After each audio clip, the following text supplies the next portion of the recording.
दीन दुनिया के वाली धन धन साहिब श्री गुरु गोबिंद सिंह पातशाह जी उन्होंने वालों बख्शी हुई फतेह प्रवान करो। वाहिगुरु जी का खालसा वाहिगुरु जी की फतेह। जिथे पर्व समुचे संसार के अंदर मना रहे है सिख जगत, उथे तखत श्री हरमंदर जी पटना साहिब विखे गुरु खालसा पंथ वालों ये पावन पुरब शरदा भावना की उत्साह सहित मनाया जा रहा है। कार सेवा वाले महापुरखा ने, प्रबंधकी बोर्ड ने, मानयोग सिंह साहब जी ने बहुत अच्छे प्रबंध किए ने। इन्हां महान प्रकाश पुरब नूं समर्पित समागमां दे दौरान धन गुरु गोबिंद सिंह महाराज दीयां देना असीं किंज भुला सकदे। 42 साल की उम्र पंज भौतिक तन विच बतीत की है। 42 साल की अज जे कोई 42 साल की उम्र दे विच संसार छड्ड के चल जाए तो असीं कहने भर जवानी च चला, पर जवानी च चला गया। 50 साल की उम्र का भी जे कोई चढ़ाई कर जाए तो असीं कहने हैं कि वह बुढ़ा नहीं सी, अजे उम्र नहीं सी जानते। जदों धन गुरु गोबिंद सिंह महाराज का जीवन पढ़ते हैं ना तो रोंगटे खड़े कर देने वाला जीवन है पातशाह। मर्द अगम्मड़ा असीं एक विशेषण धन गुरु गोबिंद सिंह महाराज के नाम के नाल लाउने। श्री गुरु गोबिंद सिंह महाराज ने 9 साल की पंज भौतिक तन दे विच आरजू के दौरान अपना पिता शहीद करवाया। 14 युद्ध लड़े, माता शहीद कराई, 4 पुत्र शहीद करवाए। तखत श्री दमदमा साहिब तलवंडी साबो के स्थान के उत्ते श्री गुरु तेग बहादुर साहिब सच्चे पातशाह की बाणी शामिल करके श्री गुरु ग्रंथ साहिब जी को संपूर्णता दी। और नदेड़ साहब के पावन पवित्र स्थान के उत्ते जो सिखां का महान तखत है, उथे धन गुरु ग्रंथ साहिब सच्चे पातशाह नूं गुरियाई बख्शिश की। और एक होर जिहड़ा इनकलाबी कारज गुरु गोबिंद सिंह महाराज ने किया, वो श्री आनंदपुर साहब की पावन धरती के उत्ते 1699 की बैसाखी नूं खालसा साज के। कितनी कमाल की गल है। भारत के उपर जिन्ने भी हमलावर हमला करने वास्ते आए वो सारे पश्चिम तो आए, कल्ले अंग्रेज सी जिहड़े पूरब तो आए। मुहम्मद गौरी, मुहम्मद जिहड़ा गजनवी, महमूद गजनवी, शक, कुशाण, हूण, तुर्क, मंगोल, मुगल, पता नहीं किन्ने को आए।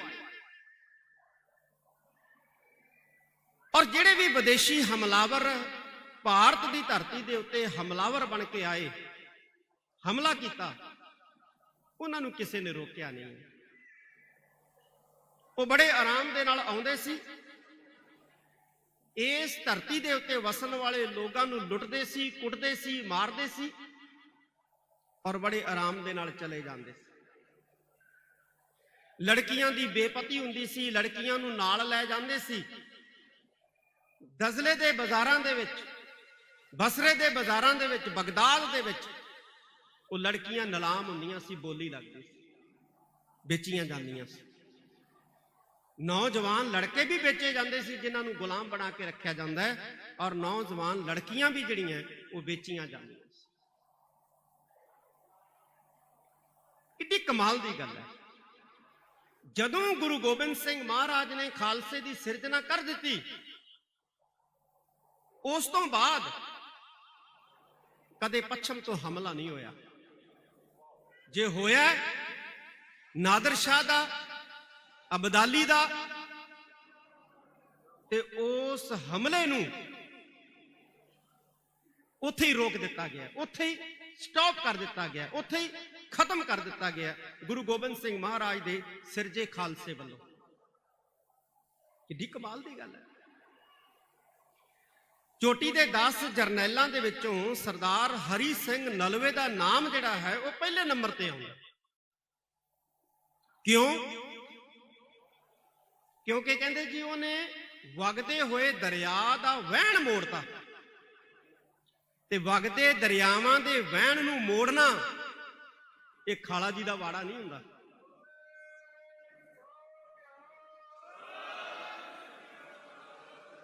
ਆ ਗੰਗਾ ਵਗਦੀ ਹੈ ਨਾ, ਇਹਦੇ ਵਹਿਣ ਨੂੰ ਕੋਈ ਉਲਟੀ ਦਿਸ਼ਾ 'ਚ ਮੋੜ ਸਕਦਾ? ਉਲਟੀ ਦਿਸ਼ਾ 'ਚ ਮੋੜ ਸਕਦਾ? ਕੋਈ ਨਹੀਂ ਮੋੜ ਸਕਦਾ। ਕਹਿੰਦੇ ਹਰੀ ਸਿੰਘ ਨਲੂਆ ਜਿਹੜਾ ਮਹਾਨ ਸਰਦਾਰ ਹੈ ਸੰਸਾਰ ਦਾ, ਉਹ ਇਸ ਕਰਕੇ ਮਹਾਨ ਹੈ ਕਿਉਂਕਿ ਉਸ ਨੇ ਵਗਦੇ ਹੋਏ ਦਰਿਆ ਦੇ ਵਹਿਣ ਨੂੰ ਮੋੜ ਦਿੱਤਾ। ਜਿੱਧਰੋਂ ਆਉਂਦਾ ਸੀ ਉਧਰ ਵਾਪਸ ਭੇਜ ਦਿੱਤਾ। ਕਿਵੇਂ? ਕਹਿੰਦੇ ਹਮਲਾਵਰ ਪੱਛਮ ਤੋਂ ਆਉਂਦੇ ਸੀ, ਵੈਸਟ ਚੋਂ ਆਉਂਦੇ ਸੀ, ਤੇ ਹਰੀ ਸਿੰਘ ਨਲੂਆ ਪਹਿਲਾ ਭਾਰਤੀ ਸੀ ਜਿਹੜਾ ਭਾਰਤ ਤੋਂ ਪੱਛਮ ਵਾਲੇ ਪਾਸੇ ਹਮਲਾਵਰ ਹੋ ਕੇ ਗਿਆ। ਅਫਗਾਨਿਸਤਾਨ ਵੱਲ ਜਥੇਦਾਰ ਜਿਹੜਾ ਸਾਡਾ ਜਰਨੈਲ ਸੀ ਹਰੀ ਸਿੰਘ ਨਲੂਆ, ਉਹ ਅਫਗਾਨਿਸਤਾਨ ਵੱਲ ਵਧਿਆ। ਯਾਨੀ ਅਫਗਾਨਿਸਤਾਨ ਤੋਂ ਹਮਲੇ ਹਿੰਦੁਸਤਾਨ ਤੇ ਹੁੰਦੇ ਸੀ, ਭਾਰਤ ਤੇ ਹੁੰਦੇ ਸੀ, ਔਰ ਉਹ ਇੱਕ ਪਹਿਲਾ ਭਾਰਤੀ ਸੀ, ਇਸ ਮਿੱਟੀ ਦਾ ਜੰਪਲ ਸੀ, ਇਸ ਧਰਤੀ ਦਾ ਜੰਪਲ ਸੀ ਪੰਜਾਬ ਦਾ, ਜਿਹੜਾ ਅਫਗਾਨਿਸਤਾਨ ਦੇ ਉੱਤੇ ਹਮਲਾ ਕਰਨ ਵਾਸਤੇ ਗਿਆ।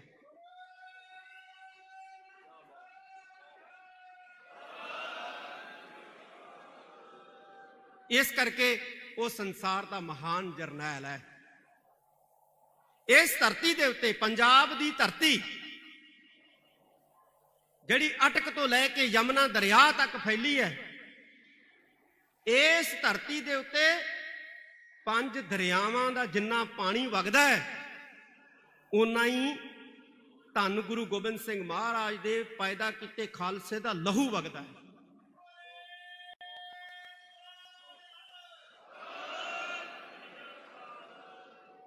ਅੱਜ ਸਾਨੂੰ ਕਹਿੰਦੇ ਨੇ ਤੁਸੀਂ ਕੌਣ ਹੋ?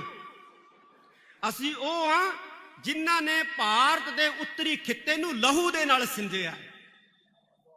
ਲੋਕ ਪਾਣੀ ਨਾਲ ਸਿੰਜਦੇ ਨੇ ਆਪਣੀਆਂ ਜ਼ਮੀਨਾਂ ਨੂੰ ਔਰ ਆਬਾਦ ਕਰਦੇ ਨੇ। ਅਸੀਂ ਪੰਜਾਬ ਦੀ ਜ਼ਮੀਨ ਜਿਹੜੀ ਆ ਉਹ ਲਹੂ ਨਾਲ ਸਿੰਜ ਕੇ ਆਬਾਦ ਕੀਤੀ। ਸਾਡੇ ਸਿਰ ਲੱਗੇ ਨੇ ਪੰਜਾਬ ਦੀ ਜ਼ਮੀਨ ਦੇ ਲਈ, ਸਾਡਾ ਲਹੂ ਵਗਿਆ ਉੱਥੇ। ਸਾਡੇ ਛੋਟੇ ਛੋਟੇ ਬੱਚਿਆਂ ਤੋਂ ਲੈ ਕੇ ਬਜ਼ੁਰਗਾਂ ਤੱਕ ਦਾ ਲਹੂ ਵਹਿਆ। 4 ਸਾਹਿਬਜ਼ਾਦਿਆਂ ਦਾ ਲਹੂ ਡੁੱਲਿਆ। ਧੰਨ ਗੁਰੂ ਗੋਬਿੰਦ ਸਿੰਘ ਮਹਾਰਾਜ ਦੇ ਪ੍ਰਾਣਾਂ ਤੋਂ ਪਿਆਰੇ ਸਿੰਘਾਂ ਦਾ ਲਹੂ ਡੁੱਲਿਆ। ਭਾਈ ਤਾਰੂ ਸਿੰਘ ਜੀ, ਭਾਈ ਮਨੀ ਸਿੰਘ ਜੀ, ਭਾਈ ਸਬੇਗ ਸਿੰਘ ਜੀ, ਭਾਈ ਸ਼ਹਿਬਾਜ਼ ਸਿੰਘ ਜੀ ਵਰਗੇ ਜਰਨੈਲਾਂ ਦਾ ਲਹੂ ਡੁੱਲਿਆ। ਅੱਜ ਭਾਰਤ ਸਰਕਾਰ ਵੱਲੋਂ, ਭਾਰਤ ਦੇ ਪ੍ਰਾਈਮ ਮਿਨਿਸਟਰ ਜੀ ਵੱਲੋਂ ਇੱਕ ਅਨਾਉਂਸਮੈਂਟ ਹੋਈ ਹੈ ਕਿ 4 ਸਾਹਿਬਜ਼ਾਦਿਆਂ ਦਾ ਇਤਿਹਾਸ ਜਿਹੜਾ ਹੈ 26 ਦਸੰਬਰ ਨੂੰ ਹਰ ਸਾਲ ਉਹ ਭਾਰਤ ਦੇ ਸਕੂਲਾਂ ਦੇ ਬੱਚਿਆਂ ਨੂੰ ਪੜ੍ਹਾਇਆ ਜਾਇਆ ਕਰੇਗਾ।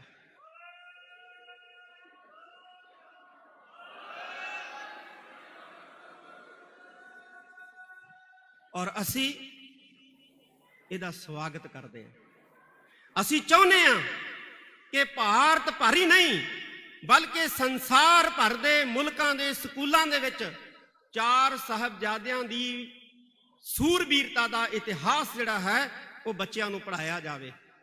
ਪੜ੍ਹਾਇਆ ਜਾਣਾ ਚਾਹੀਦਾ ਨੇ। ਜਿਹੜੇ ਬੱਚੇ 4 ਸਾਹਿਬਜ਼ਾਦਿਆਂ ਦਾ ਇਤਿਹਾਸ ਪੜ੍ਹ ਲੈਣਗੇ, ਜਿਹੜੇ ਬੱਚੇ 4 ਸਾਹਿਬਜ਼ਾਦਿਆਂ ਦੀ ਸ਼ਹਾਦਤ ਦੇ ਮਹਾਨ ਇਤਿਹਾਸ ਨੂੰ ਸੁਣ ਲੈਣਗੇ, ਉਹ ਕਦੇ ਵੀ ਧਰਮ ਪਰਿਵਰਤਨ ਨਹੀਂ ਕਰਨਗੇ। ਨਾ ਉਹ ਈਸਾਈ ਬਣਨਗੇ, ਨਾ ਉਹ ਮੁਸਲਮਾਨ ਬਣਨਗੇ, ਚਾਹੇ ਉਹ ਸਿੱਖਾਂ ਦੇ ਬੱਚੇ ਹੋਣ, ਚਾਹੇ ਉਹ ਹਿੰਦੂਆਂ ਦੇ ਬੱਚੇ ਹੋਣ। ਪਰ ਹਾਂ, ਇਸ ਦਿਨ ਨੂੰ ਜਿਹੜਾ ਮਨਾਉਣ ਦੇ ਲਈ ਨਾਂ ਰੱਖਿਆ ਵੀਰ ਬਾਲ ਦਿਵਸ, ਇਹ ਸਿੱਖ ਭਾਵਨਾਵਾਂ ਦੀ ਤਰਜਮਾਨੀ ਨਹੀਂ ਕਰਦਾ ਹੈ। ਸਿੱਖ ਭਾਵਨਾਵਾਂ ਦੀ ਤਰਜਮਾਨੀ ਨਹੀਂ ਕਰਦਾ। ਇਹ ਨਾਮ ਜਿਹੜਾ ਹੈ ਇਸ ਦਿਨ ਨੂੰ ਮਨਾਉਣ ਵਾਸਤੇ ਉਹ ਰੱਖਿਆ ਜਾਣਾ ਚਾਹੀਦਾ ਹੈ ਜਿਹੜਾ ਸਿੱਖ ਭਾਵਨਾਵਾਂ ਦੀ ਤਰਜਮਾਨੀ ਕਰਦਾ ਹੈ। ਇਹ ਨਾਮ ਨਹੀਂ ਠੀਕ। ਅਸੀਂ ਚਾਹੁੰਦੇ ਹਾਂ ਇਤਿਹਾਸ ਪੜ੍ਹਾਇਆ ਜਾਏ ਔਰ ਸਹੀ ਇਤਿਹਾਸ ਪੜ੍ਹਾਇਆ ਜਾਏ। ਅਸੀਂ ਭਾਰਤ ਸਰਕਾਰ ਨੂੰ ਕਹਿਣਾ ਚਾਹਾਂਗੇ ਕਿ ਜਦੋਂ ਵੀ ਇਸ ਤਰ੍ਹਾਂ ਦੇ ਫੈਸਲੇ ਲੈਣੇ ਹੁੰਦੇ ਹੈ ਤਾਂ ਸਿੱਖ ਸੰਸਥਾਵਾਂ ਸਾਡੀਆਂ ਮੌਜੂਦ ਨੇ ਭਾਰਤ ਦੀ ਧਰਤੀ ਦੇ ਉੱਤੇ। ਸਾਡੇ ਤਖਤ ਨੇ, ਸਾਡੀਆਂ ਸੰਸਥਾਵਾਂ ਨੇ, ਸ਼੍ਰੋਮਣੀ ਗੁਰਦੁਆਰਾ ਪ੍ਰਬੰਧਕ ਕਮੇਟੀ, ਦਿੱਲੀ ਸਿੱਖ ਗੁਰਦੁਆਰਾ ਪ੍ਰਬੰਧਕ ਕਮੇਟੀ, ਪਟਨਾ ਸਾਹਿਬ ਪ੍ਰਬੰਧਕੀ ਬੋਰਡ, ਹਜੂਰ ਸਾਹਿਬ ਪ੍ਰਬੰਧਕੀ ਬੋਰਡ, ਚੀਫ ਖਾਲਸਾ ਦੀਵਾਨ, ਕਿੰਨੀਆਂ ਸਾਡੀਆਂ ਸੰਪਰਦਾਵਾਂ ਨੇ। ਇਹਨਾਂ ਨਾਲ ਮਸ਼ਵਰਾ ਜਿਹੜਾ ਹੈ, ਸਲਾਹ ਕਰ ਲੈਣੀ, ਮੈਂ ਕਹਿੰਦਾ ਕਿ ਸੋਨੇ ਤੇ ਸੁਹਾਗੇ ਵਾਲੀ ਗੱਲ ਹੈ। ਔਰ ਸਾਡੀਆਂ ਸੰਸਥਾਵਾਂ ਭਾਰਤ ਸਰਕਾਰ ਨੂੰ ਸਿੱਖ ਮਸਲਿਆਂ ਦੇ ਵਿੱਚ ਸਹਿਯੋਗ ਦੇਣ ਲਈ ਤਿਆਰ ਵੀ ਨੇ ਔਰ ਵਚਨਬੱਧ ਵੀ ਨੇ। ਗਲਤ ਨਾ ਪੜ੍ਹਾਇਆ ਜਾਏ ਇਤਿਹਾਸ। ਜਿਵੇਂ ਬਨਾਰਸ ਦੀ ਧਰਤੀ ਦੇ ਉੱਤੇ ਇੱਕ ਪੈਫਲੈਂਟ ਵੰਡਿਆ ਗਿਆ, ਉਸ ਪੈਫਲੈਂਟ ਦੇ ਵਿੱਚ ਇੱਕ ਗਲਤ ਬਿਆਨੀ ਕੀਤੀ ਗਈ ਕਿ ਸ੍ਰੀ ਗੁਰੂ ਗੋਬਿੰਦ ਸਿੰਘ ਮਹਾਰਾਜ ਨੇ 5 ਪਿਆਰਿਆਂ ਨੂੰ ਬਨਾਰਸ ਪੜ੍ਹਨ ਵਾਸਤੇ ਭੇਜਿਆ ਗਿਆ। ਉਹ ਨਹੀਂ, ਗਲਤ ਬਿਆਨੀ ਹੈ। 5 ਪਿਆਰੇ ਸਾਹਿਬਾਨ ਨੂੰ ਸ੍ਰੀ ਗੁਰੂ ਗੋਬਿੰਦ ਸਿੰਘ ਮਹਾਰਾਜ ਨੇ ਬਨਾਰਸ, ਕਾਸ਼ੀ ਪੜ੍ਹਨ ਵਾਸਤੇ ਨਹੀਂ ਭੇਜਿਆ। ਹਾਂ, 5 ਸਿੱਖ ਜ਼ਰੂਰ ਭੇਜੇ ਸਨ। 5 ਸਿੱਖਾਂ ਨੂੰ ਮਹਾਰਾਜ ਨੇ ਕਿਹਾ ਕਿ ਜਾਓ ਬਨਾਰਸ ਦੀ ਧਰਤੀ ਦੇ ਉੱਤੇ, ਬਨਾਰਸ ਦੀ ਧਰਤੀ ਦੇ ਉੱਤੇ ਜਾ ਕੇ ਉੱਥੇ ਹਿੰਦੂ ਵੇਦਾਂ, ਸ਼ਾਸਤਰਾਂ, ਸਿਮਰਤੀਆਂ, ਪੁਰਾਣਾਂ ਦਾ ਤੁਸੀਂ ਗਿਆਨ ਹਾਸਲ ਕਰੋ। 5 ਸਿੱਖ ਸ੍ਰੀ ਗੁਰੂ ਗੋਬਿੰਦ ਸਿੰਘ ਮਹਾਰਾਜ ਤੋਂ ਆਗਿਆ ਲੈ ਕੇ ਕਾਸ਼ੀ ਦੀ ਧਰਤੀ ਦੇ ਉੱਤੇ ਸੰਸਕ੍ਰਿਤ ਵੇਦਾਂ, ਸ਼ਾਸਤਰਾਂ, ਪੁਰਾਣਾਂ, ਸਿਮਰਤੀਆਂ ਦੀ ਵਿਦਿਆ, ਸ਼ਾਸਤਰਾਂ ਦੀ ਵਿਦਿਆ ਪ੍ਰਾਪਤ ਕਰਨ ਵਾਸਤੇ ਆਏ। ਔਰ ਉਹਨਾਂ ਨੇ ਜਿਹੜੀ ਵਿਦਿਆ ਪ੍ਰਾਪਤ ਕੀਤੀ ਉਹ ਭਗਵੇਂ ਵੇਸ ਦੇ ਵਿੱਚ ਪ੍ਰਾਪਤ ਕੀਤੀ, ਭਗਵੇਂ ਲਿਬਾਸ ਦੇ ਵਿੱਚ ਪ੍ਰਾਪਤ ਕੀਤੀ। ਜਦੋਂ ਵਿਦਿਆ ਦੇ ਵਿੱਚ ਨਿਪੁੰਨ ਹੋ ਕੇ ਉਹ ਧੰਨ ਗੁਰੂ ਗੋਬਿੰਦ ਸਿੰਘ ਮਹਾਰਾਜ ਦੇ ਪਾਸ ਗਏ, ਕਿਹਾ ਮਹਾਰਾਜ ਆਪ ਜੀ ਦੇ ਆਦੇਸ਼ ਦੇ ਮੁਤਾਬਕ ਅਸੀਂ ਕਾਸ਼ੀ ਦੀ ਧਰਤੀ ਤੋਂ ਵਿਦਿਆ ਗ੍ਰਹਿਣ ਕਰਕੇ ਆਏ ਹਾਂ, ਹੁਣ ਸਾਨੂੰ ਅਗਲਾ ਆਦੇਸ਼ ਕੀ ਹੈ? ਮਹਾਰਾਜ ਕਹਿੰਦੇ ਹੁਣ ਅਗਲਾ ਆਦੇਸ਼ ਇਹ ਹੈ ਕਿ ਤੁਸੀਂ ਜਾ ਕੇ ਪੂਰੀ ਦੁਨੀਆ ਦੇ ਵਿੱਚ, ਭਾਰਤ ਭਰ ਦੇ ਅੰਦਰ ਸਿੱਖੀ ਦਾ ਪ੍ਰਚਾਰ ਕਰੋ। ਔਰ ਨਾਲ ਸਤਿਗੁਰਾਂ ਨੇ ਕਿਹਾ, ਕਹਿੰਦੇ ਹੁਣ ਤੁਹਾਨੂੰ ਇਹ ਭਗਵਾਂ ਵੇਸ ਜਿਹੜਾ ਹੈ ਇਹ ਲਾਉਣ ਦੀ ਜ਼ਰੂਰਤ ਨਹੀਂ ਹੈ। ਦੇਖੋ ਕਿੱਡੇ ਦੂਰ ਅੰਦੇਸ਼ ਸਤਿਗੁਰੂ ਸੀ। ਉਹਨਾਂ ਨੂੰ ਪਤਾ ਸੀ ਕਿ ਹਿੰਦੁਸਤਾਨ ਦੇ ਅੰਦਰ, ਸਨਾਤਨੀ ਮਤ ਦੇ ਅੰਦਰ ਇਹ ਜਿਹੜਾ ਭਗਵਾਂ ਭੇਖ ਹੈ ਇਹ ਸਨਮਾਨਯੋਗ ਹੈ, ਸਤਿਕਾਰਯੋਗ ਹੈ। ਜਦੋਂ ਭਗਵੇਂ ਭੇਖ ਦੇ ਵਿੱਚ ਜਾ ਕੇ ਇਹ ਸਨਾਤਨੀ ਲੋਕਾਂ ਦੇ ਵਿੱਚ ਸਿੱਖੀ ਦੀ ਗੱਲ ਕਰਨਗੇ ਤਾਂ ਸਿੱਖ ਜਿਹੜੇ ਹੈ ਉਹ ਜ਼ਰੂਰ ਬਣਨਗੇ ਸਨਾਤਨ। ਇਸ ਕਰਕੇ ਇਸ ਭੇਖ ਨੂੰ, ਇਸ ਲਿਬਾਸ ਨੂੰ ਲਾਉਣ ਦੀ ਜ਼ਰੂਰਤ ਨਹੀਂ ਹੈ। ਤੇ ਅੱਜ ਅਸੀਂ ਭਗਵੇਂ ਭੇਸ ਤੋਂ ਨਫ਼ਰਤ ਕਰਨ ਲੱਗ ਪਏ।